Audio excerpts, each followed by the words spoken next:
Bonjour à tous, ici Paul-Elena Ponceau pour un nouveau podcast. Et aujourd'hui, on va vous parler du monde imaginal. Exactement, monde imaginal, qui est finalement très proche du monde astral. Et on vous expliquera tout ça un petit peu plus tard. Mais avant de commencer, je voulais vous annoncer que le dimanche 29 septembre 2024, on organise une conférence visite guidée de 14h à 19h et le point de rendez-vous c'est au RER Port-Royal. Donc c'est à côté du jardin ligne B, c'est boulevard de Port-Royal. À côté du jardin de Luxembourg. Et on va aller dans le jardin du Luxembourg parce que le thème de la conférence, ça sera le lien entre le symbolisme et la programmation mentale. Et on verra comment les symboles sont utilisés pour produire des égrégores qui produisent des tulpas via des symboles et des ondes de forme.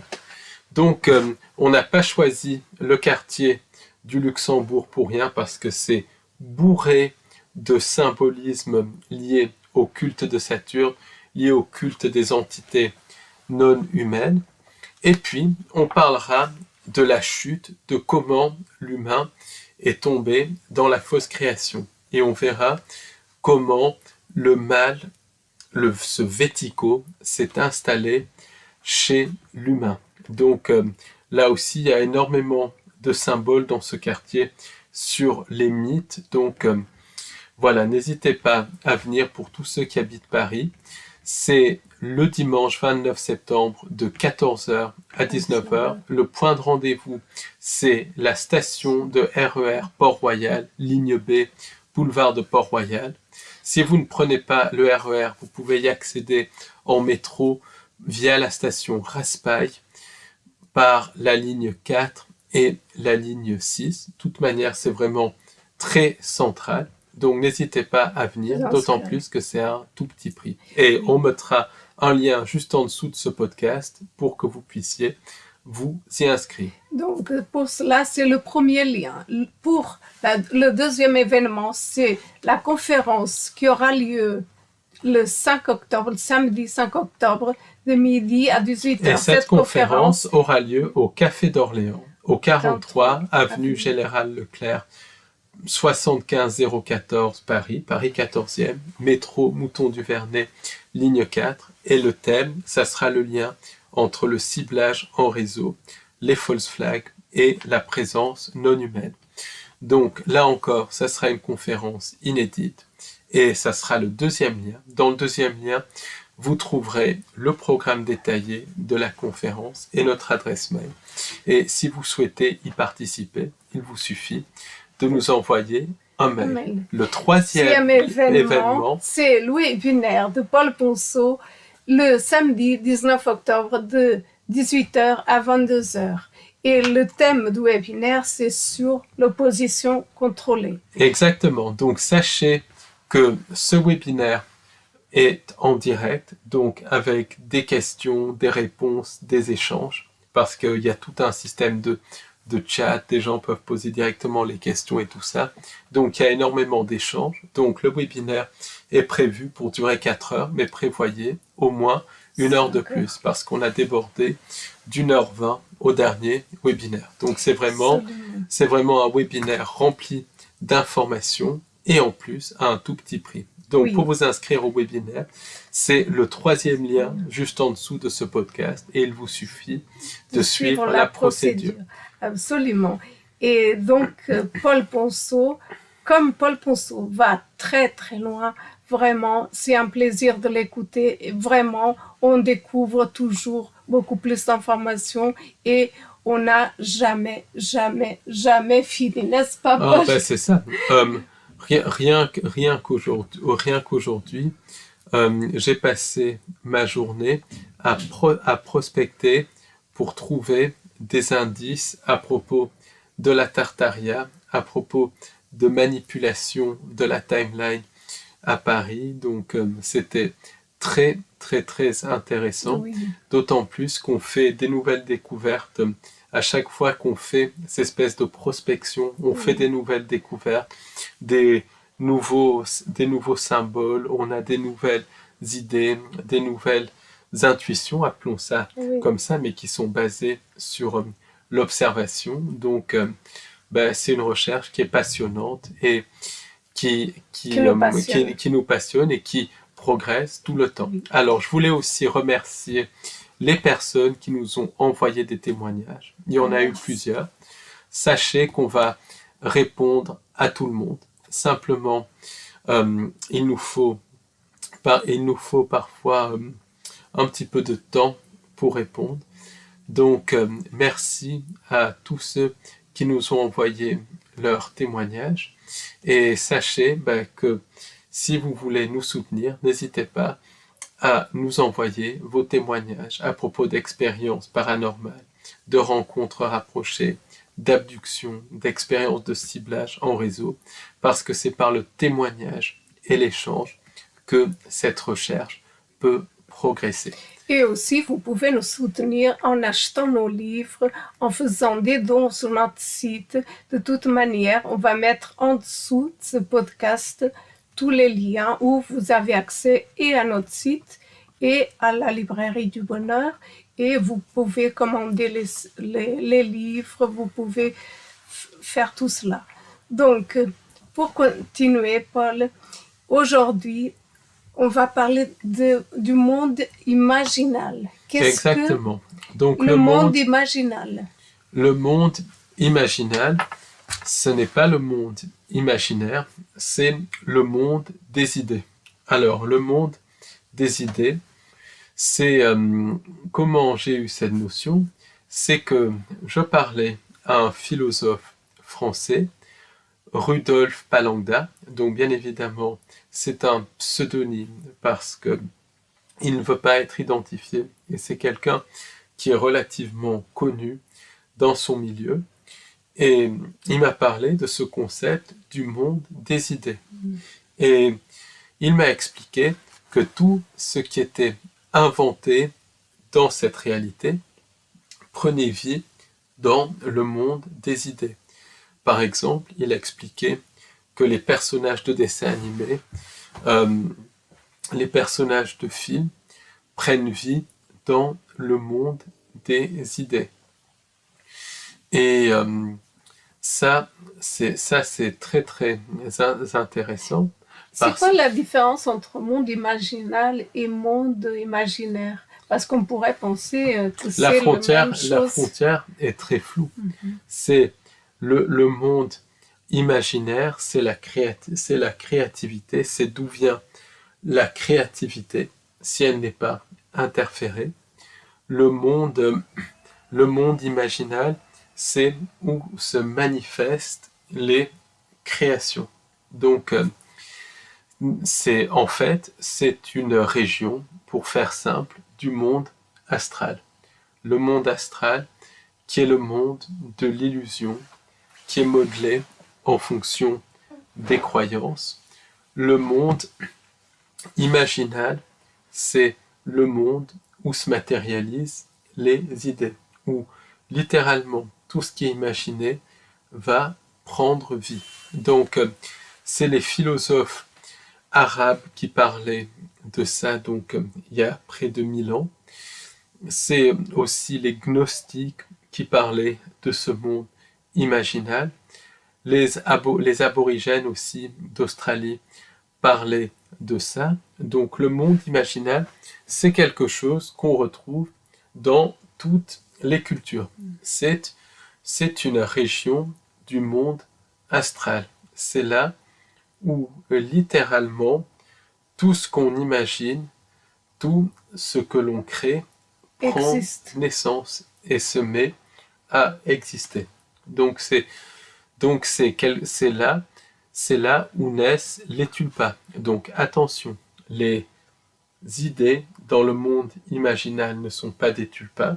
Les tulpas, c'est quand elles se matérialisent dans la réalité physique, mais ces idées existent dans le monde imaginal, dans la région imaginale de l'astral, qu'on va appelé pour des raisons de commodité le monde imaginal.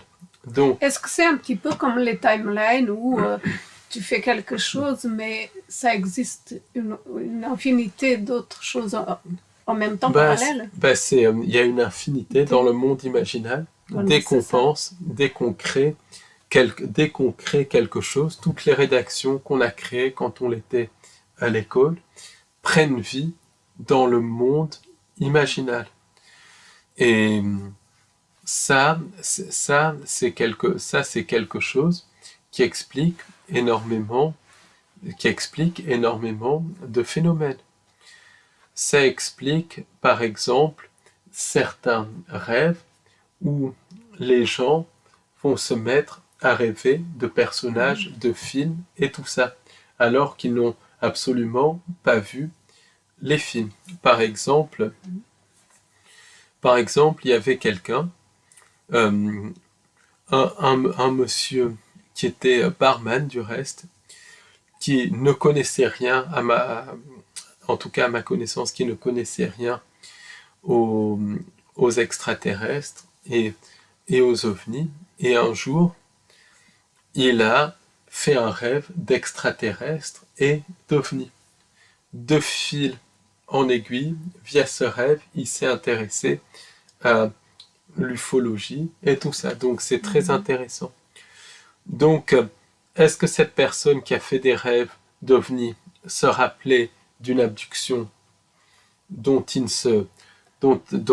il avait perdu les souvenirs et les souvenirs revenaient dans des rêves? Est-ce que cette personne était en train de taper dans l'inconscient collectif de l'humanité, ou est-ce qu'il était en train de taper dans le monde imaginal, où absolument tous les concepts prennent vie? Par exemple, quand il y a une découverte scientifique qui est faite sur le plan terrestre, elle prend vie dans le monde imaginal. Elle prend vie dans le monde imaginal ou dans le monde astral. Et est-ce que, par exemple, les personnes qui écrivent, ils ont ce monde imaginal pour transmettre justement, et les personnes également qui peignent des peintres? Les personnes qui écrivent, ils ont accès à ce monde imaginal. Par exemple, Dickens crée ces personnages, donc qui sont des personnages extrêmement élaborés et tout ça. Pourquoi ils sont si élaborés? Parce qu'il communiquait avec les personnages qu'il créait dans le monde imaginal, en fait dans le monde astral. Conan Doyle aussi, pourquoi le personnage de Sherlock Holmes, qui est totalement fictif, était si travaillé et tout ça, pourquoi il y a toute une mythologie autour de Sherlock Holmes? Parce que Conan Doyle, littéralement, se projetait dans le monde imaginal où Sherlock Holmes existait et interagissait avec lui. En tout cas, en tout cas, il y avait une interaction d'une manière ou d'une autre. Parfois, les personnages du monde imaginal, donc du monde astral, peuvent carrément se matérialiser dans notre réalité. Là, ça forme des tulpas. Les tulpas sur lesquels je ne vais pas élaborer parce qu'on va en parler justement la visite guidée de dimanche. Mais Balzac, par exemple, ses personnages étaient très complexes et lui, il crée ses personnages dans l'imaginal, mais il y avait tellement de force dans ses créations qu'il interagissait avec ces personnages. Ces personnages prenaient vie. De même, Alan Moore, par exemple, un jour, il venait de créer le personnage de Constantine, donc Constantine qui est très connu par les films, je crois que c'est avec Keanu Reeves et tout ça. Et dans les années 80, si ma mémoire est bonne, il venait de créer le personnage de Constantine. Donc, le personnage n'était pas connu puisqu'il venait de le créer. Et un jour, il va dans un café et là, il voit quelqu'un habillé bizarrement. Donc, et là, cette personne se retourne et lui sourit. Et il se dit, mais c'est John Constantine. C'est mon personnage. Et là, le personnage commande un café et s'en va. Et Alan Moore s'est dit, est-ce que je vais suivre mon personnage et tout ça? Et il ne le suit absolument pas. Pourquoi? Parce que il ne le suit absolument pas, parce que il a eu peur. Et après, il a regretté. Donc le monde imaginal, c'est ça. C'est pas encore les tulpas, qui sont des matérialisations physiques, c'est une région de l'astral. Pourquoi? Parce que tout ce qu'on dit, tout ce qu'on fait, se matérialise dans l'astral. L'astral qui est finalement le système qui est un des systèmes de contrôle de cette réalité. Donc, dans l'astral, il y a des entités sans âme, mais il y a aussi tout ce qu'on dit, tout ce qu'on fait et tout ce qu'on crée qui se matérialise dans l'astral. Et les choses, avant de se matérialiser dans notre réalité, vont se matérialiser dans l'astral. Par exemple, il y a des personnes qui perçoivent l'astral, qui perçoivent une maladie dans l'astral avant qu'elle ne se matérialise dans l'éthérique et avant qu'elle ne se matérialise dans le corps physique. Donc ils peuvent soulager la maladie justement parce qu'ils perçoivent, parce qu'elle n'a pas encore commencé, mais elle commence à se créer en astral. Je parlais avec un thérapeute et ce thérapeute disait que quand on a des peurs, les peurs se créent en astral, elles prennent vie parce qu'il n'y a rien d'abstrait là-dedans. C'est l'astral, c'est un monde plasmatique, c'est l'espèce de blueprint de la réalité, c'est l'espèce de négatif de cette réalité, et négatif dans le sens de négatif photographique, même si c'est pas très positif. Et quand on a une peur, la peur se matérialise en astral, et si on continue à alimenter cette peur, la peur se matérialise dans notre réalité. Elle se matérialise dans notre vie quotidienne. Donc, le monde imaginal, le monde astral, c'est vraiment tout ça. Et c'est quelque chose, c'est quelque chose qui va extrêmement loin. Par exemple, il y a Lovecraft. Donc, Lovecraft, c'était un auteur scientifique américain qui avait imaginé des créatures fantastiques et tout ça. Et lui-même, c'était un personnage extrêmement noir et tout ça. Et les créatures de Lovecraft se sont formées dans l'astral et certaines personnes les ont vues physiquement. Et surtout, certains magiciens noirs travaillent avec les créatures de Lovecraft. Pourtant, les créatures de Lovecraft n'ont jamais existé, si ce n'est dans l'astral. Mais des magiciens noirs travaillent avec ces créatures qui sont dans l'astral et les utilisent pour aller vampiriser l'énergie des gens et tout ça. Comment on sait que ça vient du monde imaginal ou des entités? Quelle est la différence finalement entre les entités et ce monde imaginal qu'on a tous? Très bonne question. Alors, déjà, les entités peuvent court-circuiter les pensées des créateurs, des auteurs. Donc, quand un écrivain écrit, par le biais des pensées intrusives, il peut penser que c'est lui qui écrit, alors que les entités court-circuitent, les entités court-circuitent les pensées de l'écrivain pour lui faire écrire le scénario qu'elles veulent. Pourquoi les entités court-circuitent les écrivains? Ça peut être parce que elles veulent faire une programmation prédictive. C'est ce qui arrivait avec Victor Hugo lors du roman Notre-Dame de Paris. Mais avec le personnage, avec Lovecraft, c'est plus probable que les entités lui aient inspiré ces personnages, parce que les entités voulaient que ces personnages se créent en astral et puissent se matérialiser physiquement dans notre réalité, former des tulpas. Et ensuite, et on en a parlé justement avec Gélico et avec Stéphanie Nadon, est-ce que les entités, et Stéphanie Nadon et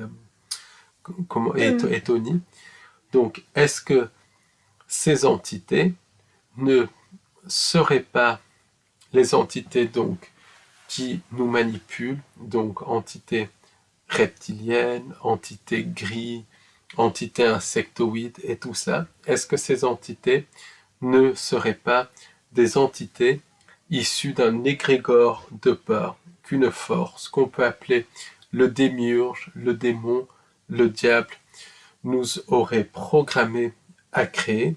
Et est-ce que ces entités, on ne les aurait pas créées à partir de cet égrégore de peur? Est-ce que ce ne sont pas des extensions de l'égrégore de peur qui ensuite ont pris le contrôle de leur créateur, puisque c'est nous qui créons les égrégores et nous font créer la réalité qu'elles veulent?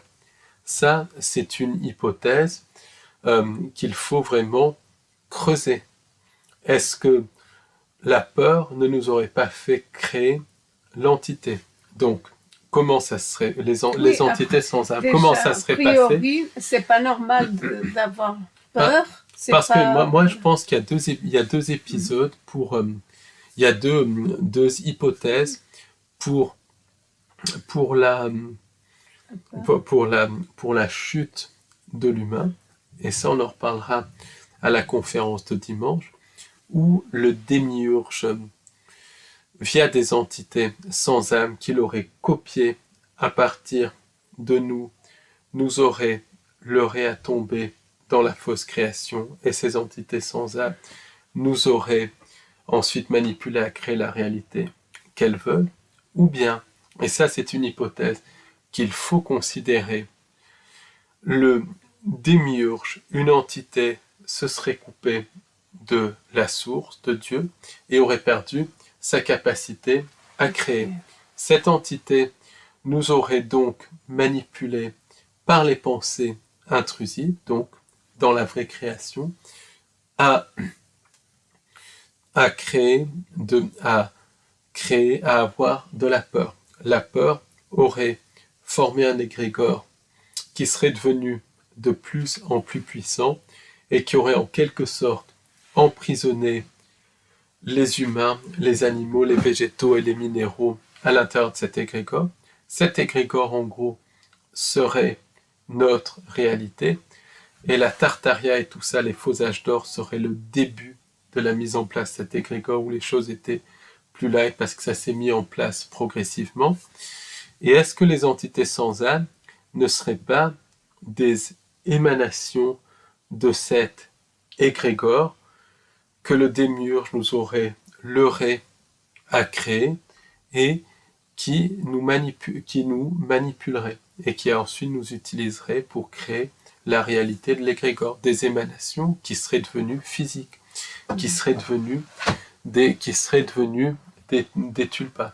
Et c'est parlant parce qu'avec la peur, les entités sans âme peuvent nous bloquer par tous les moyens à faire ce qu'on a envie de faire finalement. Elles peuvent Nous bloquer, elles peuvent nous bloquer, et avec la mise en place de cette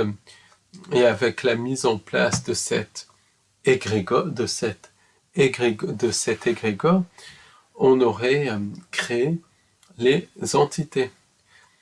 Et les entités se seraient ensuite détachées de l'égrégore, auraient pris une vie propre sans connexion divine, et elles se nourriraient de peur, puisqu'elles sont issues d'un égrégore de peur.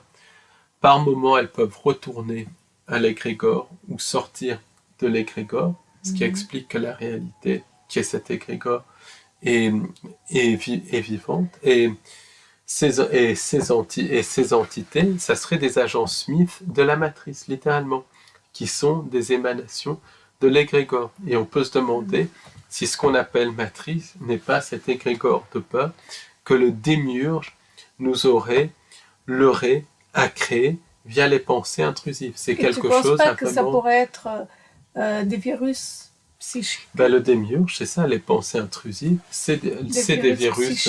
C'est des virus psychiques. Toutes les pensées intrusives sont des virus psychiques.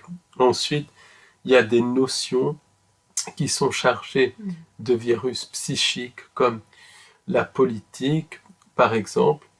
Une certaine notion apparue en 2020 est littéralement chargée de virus psychiques. Certains noms de politiciens qui riment avec certains biscuits qu'on trouve dans des chocolateries, par exemple dans la ville du Touquet, sont chargés de virus psychiques. Certains politiciens avec les cheveux teints et qui sont présentés comme des faux sauveurs externes et qui ont inspiré Biff Tannen dans Retour vers le futur. Vous savez très bien de qui je parle, mais je parle comme ça parce que voilà, il faut faire attention à ce qu'on dit il faut faire attention à ce qu'on dit, puisque voilà, il y a des choses qu'on ne peut pas dire ici. Leurs noms sont chargés de virus psychiques. Autrement dit, il y a quelque chose qui provoque des disputes et tout ça. Il y a des concepts qui peuvent être chargés par des virus psychiques. Est-ce que tu penses que la magie noire pourrait être dans ces... il y a des magies noires qui chargent des concepts de virus psychiques. D'autres virus psychiques, c'est les pensées intrusives des entités sans âme. Ça, on en a parlé. Et d'autres virus psychiques sont fabriqués par des entités sans âme via des nanotechnologies et peuvent littéralement se transmettre de personne à personne. Ce sont des virus psychiques formés par des nanotechnologies. Donc, c'est quelque chose qui va très très loin. Ce sont en fait des formes de vie synthétiques. Et ces formes de vie synthétiques peuvent se transmettre de personne en personne. C'est pour ça qu'il y a des gourous qui embrassent, selon une médium, beaucoup de gourous qui embrassent, comme Amar et tout ça, sont chargés de ces formes de vie synthétiques, et ces formes de vie synthétiques se transmettent de personne en personne. Mais en tout cas, c'est vraiment très très intéressant parce que le monde imaginal, c'est le monde des idées, c'est tout ce qu'on crée, tout ce qu'on imagine existe dans le monde des idées, et si c'est énormément nourri, les créatures du monde des idées peuvent se matérialiser dans notre réalité et donner des tulpas. Donc il y a des magiciens noirs et des satanistes qui travaillent avec la magie du chaos. La magie du chaos, c'est des rituels de magie que les magiciens noirs codifient eux-mêmes. Donc, c'est essentiellement liés c'est des dérivés de la maladie, oui, parce qu'il était malade, mais de la magie de Crowley. C'est des dérivés de la magie de Crowley, essentiellement, mais pas seulement. Et en fait, c'est des magiciens noirs qui ne vont pas suivre des protocoles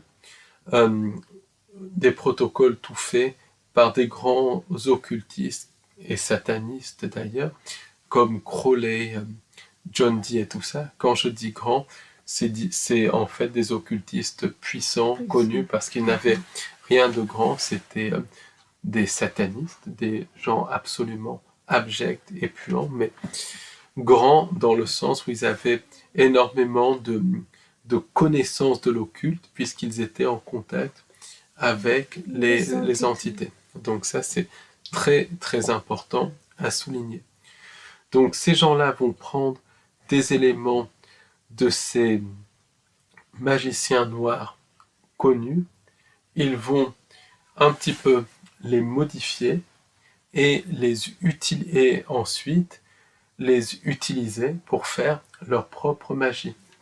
Et il y a certains magiciens du chaos qui vont travailler avec, par exemple, des personnages de films, des personnages de dessins animés qu'ils prennent dans le monde imaginal et qu'ils utilisent pour posséder, pour court-circuiter, pour hacker les pensées, l'esprit de certaines personnes ou pour vampiriser certaines personnes. Donc la magie du chaos, c'est ça.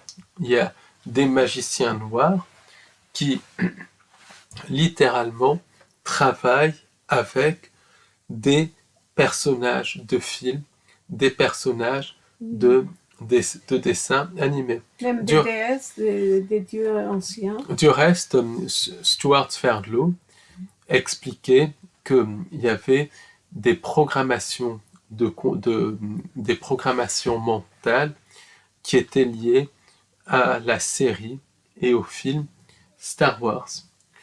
Donc, la programmation mentale, telle que c'est présenté, c'est très souvent présenté comme quelque chose de très technologique et tout ça. Et il y a tout un aspect technologique. Il y a la fragmentation, l'utilisation technique d'hypnose, de certaines ondes électromagnétiques et tout ça pour reprogrammer des haltères.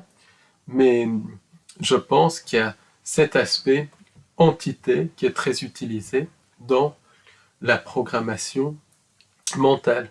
Donc par exemple, beaucoup de gens parlent des programmations mentales Star Wars, des programmations mentales issues du magicien d'Oz, issues de certains films Walt Disney et tout ça. Ça c'est Springmeier qui en parle, Stuart Sverdlow qui en parle. Donc moi, je me demande si ces programmations mentales ne sont pas seulement inspirées par les scénarios de ces films qui étaient faits par des satanistes. Il faut dire les choses très clairement. Je ne n'élaborerai pas plus sur cela, mais est-ce que dans ces programmations, par exemple la programmation Magicien d'Oz, la programmation Star Wars, les programmations liées à certains films Disney et tout ça, est-ce que les gens sont programmés avec de l'imagerie de ces films ou est-ce qu'ils sont programmés avec des personnages de ces films? Je m'explique. Est-ce que les contrôleurs mentaux, qui sont donc des satanistes, des occultistes, ne vont pas faire des rituels de magie noire pour aller chercher ces entités dans le monde de l'imaginal et les utiliser pour prendre le contrôle d'un alter. Autrement dit, des personnes qui ont un contrôle, par exemple une programmation Star Wars, une programmation Magicien d'Oz et tout ça, est-ce que ces gens-là ne seraient pas possédés par des personnages de ces films qui se matérialiseraient dans le monde Oui, imaginaire. puisque C'est ce que je me pose. les magiciens noirs, de toute façon, ne sont pas créatifs. Et- Il faut qu'ils copient des versions et qu'ils collent. En Et fait, oui, il faut qu'ils ils prennent oui, des concepts, ils prennent des concepts ils sont pas créatifs. et ils prennent des concepts et tout ça. Donc C'est comme les entités sans âme. c'est comme les entités sans âme. Elles, elles ne peuvent pas créer. Elles peuvent insuffler de l'inspiration, mais l'inspiration qu'elles insufflent est toujours dérivée d'idées qui sont dans l'esprit des auteurs. Par exemple, pour Notre-Dame de Paris, il y avait très certainement des idées qui étaient dans l'esprit de Victor Hugo, et les entités sans âme, par leur technologie, ont repris tout ça, en ont monté un scénario et l'ont instillé dans l'esprit de Victor Hugo. Ou bien, ce qu'elles font, c'est qu'elles hackent des idées existantes et les modifient Oui. pour les tourner, pour en faire des programmations Oui. prédictives et tout ça. Ça, c'est une Donc, possibilité aussi. Quand beaucoup de gens Intéressante. parlent de programmation Magicien d'Oz, de programmation Star Wars et tout ça, et pour comprendre ça, je vous recommande vivement les livres de Fritz Springmeier, de Stuart Sverdlow. Je vous recommande aussi le livre d'Alexandre Le Breton et la chaîne YouTube d'Alexandre Le Breton. Mais je pense que ces auteurs qui sont de talent ne sont pas allés assez loin, dans le sens où ils expliquent tout par de la programmation. Or, dans la programmation mentale, il y a un concept possession. Donc, il y a des alters qui sont contrôlés par des entités non humaines, Oui. mais il y a aussi des alters qui sont contrôlés par des personnages issus du monde imaginal. Donc, en fait, la magie du chaos, elle est très utilisée en programmation mentale. Donc, c'est... Oui, donc beaucoup de programmation mentale, ou par exemple des films de programmation mentale peuvent être chargés de magie noire, par exemple, pour coller à leur rituel finalement, au rituel que les sorciers font, ou les entités, ou les deux. Exactement. Ça c'est fait justement pour coller au rituel. Oui. Mais c'est quelque chose qui va très loin. Et ce qui est dommage, c'est que beaucoup de spécialistes de la programmation mentale qui font un travail remarquable, parce que ça, Oui. c'est pas assez connu, malheureusement. C'est une réalité qui est liée au satanisme, qui est liée à la présence non humaine et tout ça. Mais eux ne parlent pas du lien entre programmation et possession. Or, ce n'est que de la possession. De toute manière, dans cette recherche, il n'y a que possession. Il n'y a que entité sans âme et tout ça. Et la programmation prédictive, elle marche comme ça. Par exemple, il y a un certain événement qui est prévu, programmé par les entités sans âme. Donc, ce que vont faire les entités sans âme, c'est qu'elles vont interférer avec l'esprit, par exemple, du producteur, du réalisateur de cinéma. Et elles vont l'inspirer par des pensées intrusives et lui faire croire que l'inspiration vient de lui. En fait, elles court-circuitent, elles reprennent les idées et tout ça pour que ça colle à leur scénario. Ensuite, ce que vont faire les entités sans âme, c'est utiliser les sociétés secrètes et les différentes confréries pour un petit peu influencer le réalisateur de cinéma, qui fait dans 99% des cas partie de ces sociétés secrètes, pour un petit peu plus pousser la programmation prédictive. Puis le réalisateur va faire une œuvre qui programme certains événements. Par exemple, pour des événements qui ont eu lieu en 2001, il y a toute une programmation prédictive. Cette programmation prédictive vient des sociétés secrètes et vient des entités sans âme. Cette programmation prédictive va impacter sur énormément de personnes. Donc déjà, les idées du réalisateur ou qui ont été inspirées au réalisateur vont commencer à se cristalliser dans l'astral. Ensuite, ces idées vont être renforcées dans l'astral imaginal par tous les gens qui regardent le film. Ça va commencer à créer un égrégore. Cet égrégore va agir sur le subconscient des gens qui regardent le film, mais aussi des gens qui vibrent au niveau de l'égrégore, parce que les égrégores peuvent faire ça, et ça va agir sur leur ADN. Et ça va ensuite leur faire créer la réalité voulue par les entités sans âme. Tu vois ce que je veux dire? La programmation prédictive, ça fonctionne comme ça. D'abord, c'est inspiré par les entités sans âme. Le réalisateur commence à créer ça, ou croit créer ça.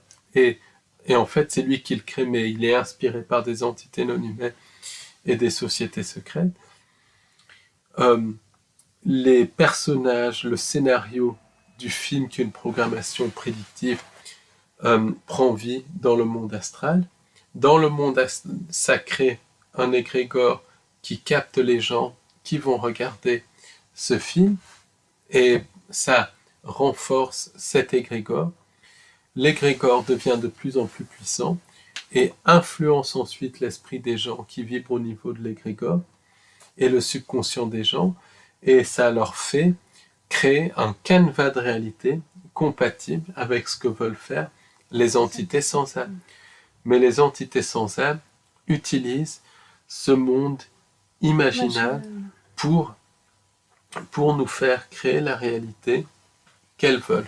Est-ce que c'est les entités sans âme qui vont créer le chemin de vie des humains, ou bien on a un canevas qui est déjà tout fait, tout prêt pour chacun de nous? En fait, les entités sans âme, elles ne créent rien, mais disons qu'elles nous leurrent à consentir à un certain chemin de vie, et ensuite, par notre consentement, elles nous font créer le canevas de ce chemin de vie, puis elles le projettent. Est-ce qu'elles ont besoin du consentement parce qu'elles peuvent justement aller au-delà de notre consentement? Elles ont besoin d'une forme de consentement. Est-ce qu'elles n'auraient pas besoin que nous, on soit d'accord pour qu'elles agissent? Elles n'ont pas besoin. En fait, le consentement, ça se fait par notre silence. Qui ne dit mot consent. D'accord. Parfois, le consentement de ces entités est extorqué. Par exemple, quand on voit les récits de personnes qui se rappellent de leur période entre deux incarnations, les entités les manipulent à créer le canevas d'un chemin de vie qu'elles vont ensuite projeter. Et ensuite, pour que les personnes consentent au chemin de vie, les entités font semblant que la personne peut choisir et tout ça. Et si la personne dit non, elle le pousse, elle le manipule par la culpabilité et tout ça, pour qu'il consente au chemin de vie. Et comme tu dis, qui ne dit rien consent. Qui ne dit mot consent. Mais en fait, le consentement est extorqué. On l'a vu par exemple dans la vidéo de Gélico et de Roland Perret sur les pactes. Les entités, elles extorquent carrément le consentement. Quand elles disent à une petite fille de 7 ans de donner son foie en se faisant passer pour Dieu, c'est du consentement qui est extorqué, bien évidemment. C'est pas du consentement, c'est absolument abject. Ou bien quand elles disent un petit garçon, quand une entité se présente comme le diable, un petit garçon qui est malade, et ça c'est un exemple qui a été dit par monsieur Roland Perret, et lui dit voilà, on peut te sortir on peut te guérir de cette maladie et de sortir de cet enfer si tu nous donnes ton bonheur, ta joie. Ça c'est du consentement qui est extorqué, c'est pas du consentement, mais elles extorquent le consentement.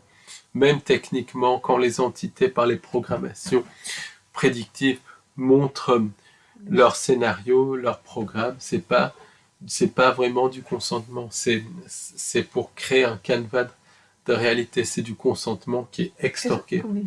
Mais le consentement, elles extorquent toujours le consentement, elles passent outre le consentement. Donc c'est quelque chose qui va très loin. Ensuite, très souvent, quand on rêve la nuit, les rêves n'ont ni queue ni tête. Et c'est pas que les rêves n'ont ni queue ni tête, c'est que quand on rêve, notre cerveau, via l'ADN, se connecte au monde imaginal. Donc l'ADN capte toutes les idées que l'on a créées qui sont mises dans le monde imaginal, qui peuvent nous être inspirées par des films et tout ça, mais aussi toutes les idées d'autres personnes qui vibrent au même niveau que nos idées. C'est pour ça parfois qu'on rêve de choses auxquelles on n'a pas pensé. Par exemple, si on rêve de châteaux hantés et tout ça, si on a vu un film sur Dracula, c'est normal, mais si on n'a jamais vu de film sur Dracula et qu'on ne croit pas aux fantômes, voilà, ce n'est pas normal. Et ça peut s'expliquer par le fait que la personne qui rêve va capter des pensées de personnes qui vibrent au même niveau que lui dans le monde imaginal. Donc il va capter les pensées d'autres personnes, ce qui explique que les rêves ne sont pas cohérents. Et puis, ce qu'il faut bien comprendre, c'est que beaucoup de rêves peuvent être hackés par les entités non humaines. Les rêves peuvent être hackés par les entités non humaines et de plus en plus de rêves sont hackés à l'heure actuelle. Comment elles hackent les rêves? Par des mécanismes comme les pensées intrusives. En gros, elles rentrent dans le cerveau de la personne et détournent leurs rêves, ou elles le font par leur technologie, où elles s'accrochent à la personne, comme par les pensées intrusives. Et elles peuvent totalement hacker le rêve d'une personne. Par exemple, moi-même, je ne vais pas rentrer dans les détails, mais j'ai fait des rêves, et suite à ces rêves, j'ai pris des décisions, mais qui ont été extrêmement mauvaises, et qui m'ont porté préjudice sur des années et des années. Donc il y a le même phénomène des pensées intrusives. Il y a le hacking des rêves. Les rêves, dans leur sens les plus connus, c'est quand on se balade dans le monde imaginal, parfois dans le monde astral, si c'est du rêve lucide, mais quand c'est un rêve normal, c'est dans le monde imaginal.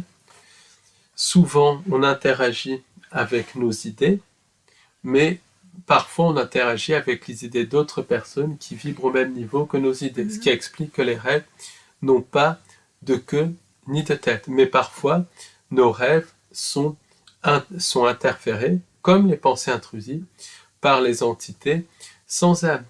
Et beaucoup de personnes ciblées ont leurs rêves qui sont interférés par les entités sans âme. Et maintenant, il y a des technologies qui sont liées à la collaboration du complexe militaro-industriel avec les entités sans âme.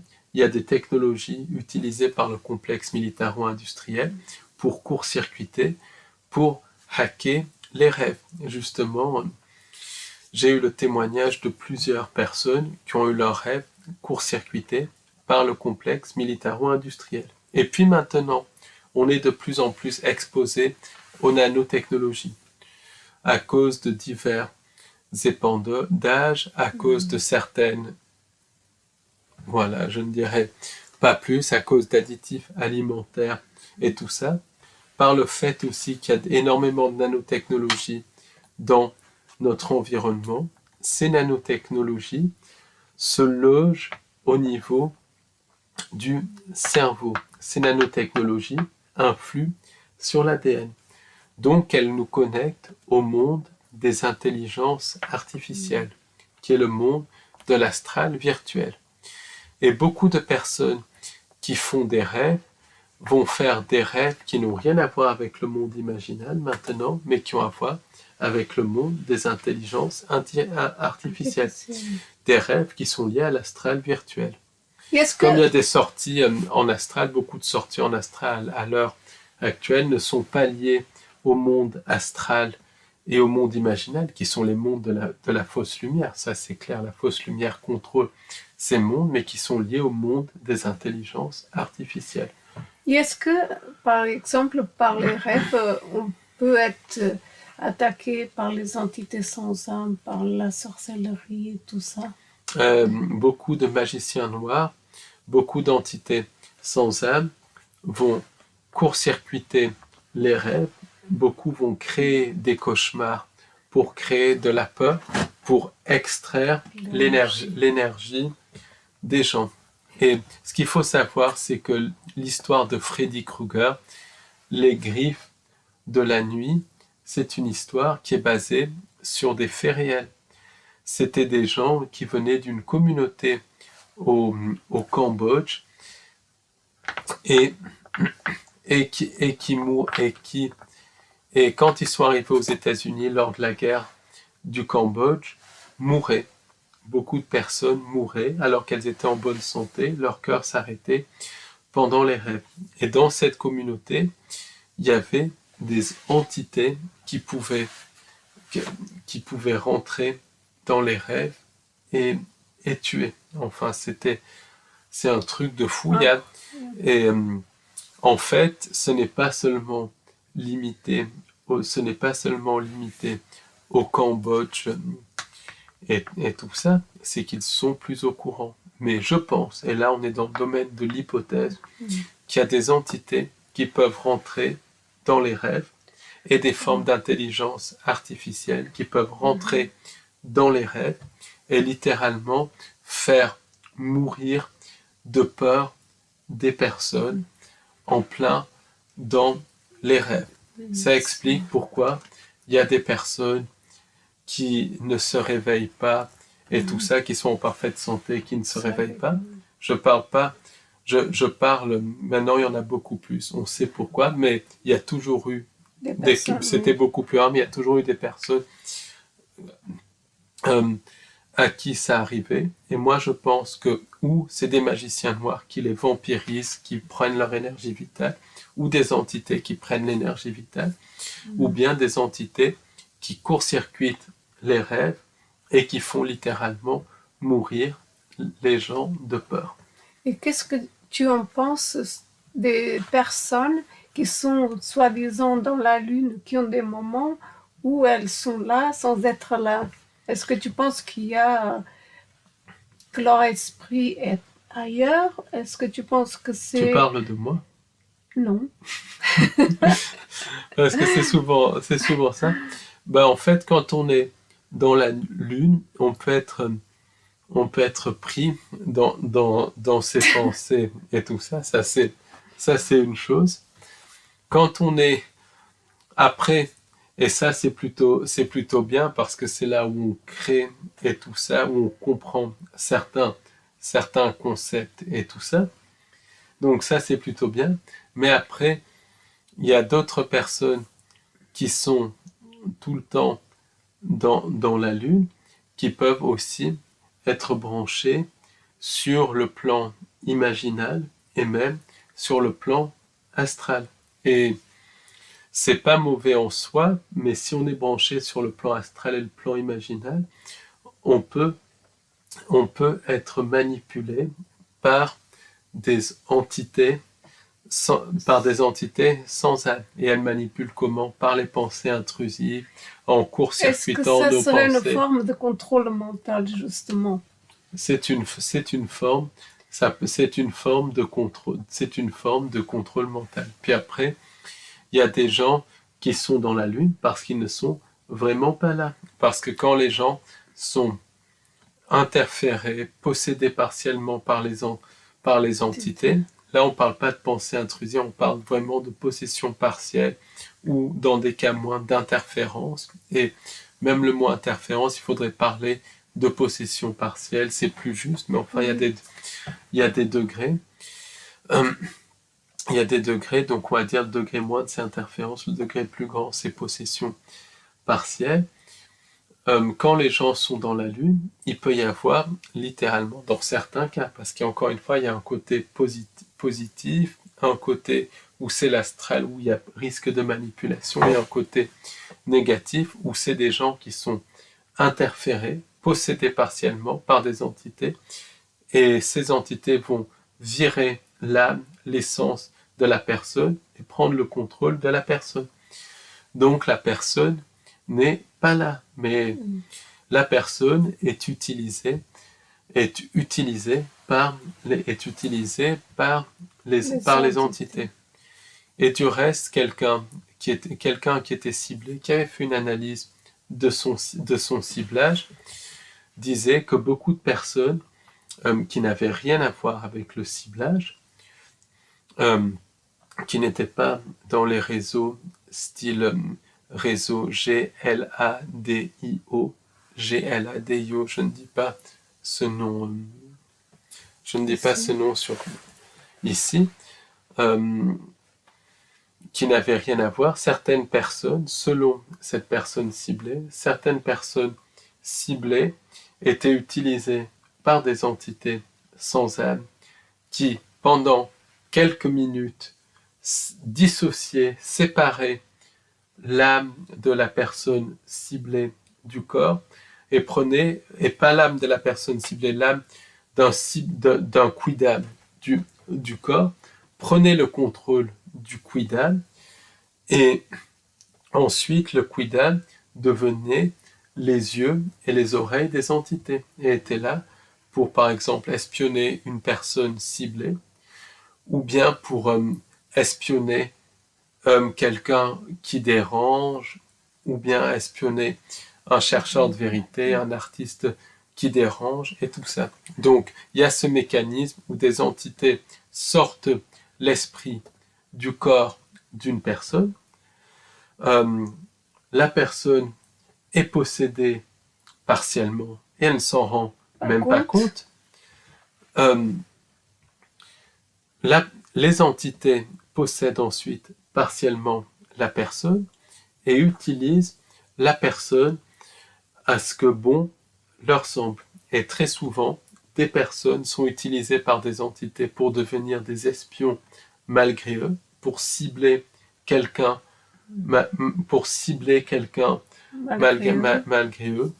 Et tout ça à cause de tout ça. Ça me parle parce que c'est vrai que si la personne n'est pas consciente de cela, bien évidemment qu'elle ne va pas agir. Et bien évidemment que c'est une porte d'entrée pour les entités sans âme. Et la personne n'aura même pas de missing time parce qu'ensuite, la personne qui a été utilisée à son insu pour cibler, pour espionner et tout ça aura ensuite quelques souvenirs reprogrammés pour qu'elle ne se rappelle pas qu'il y a eu un blackout qu'elle se rappelle pas qu'il y a eu un blackout de sa personnalité.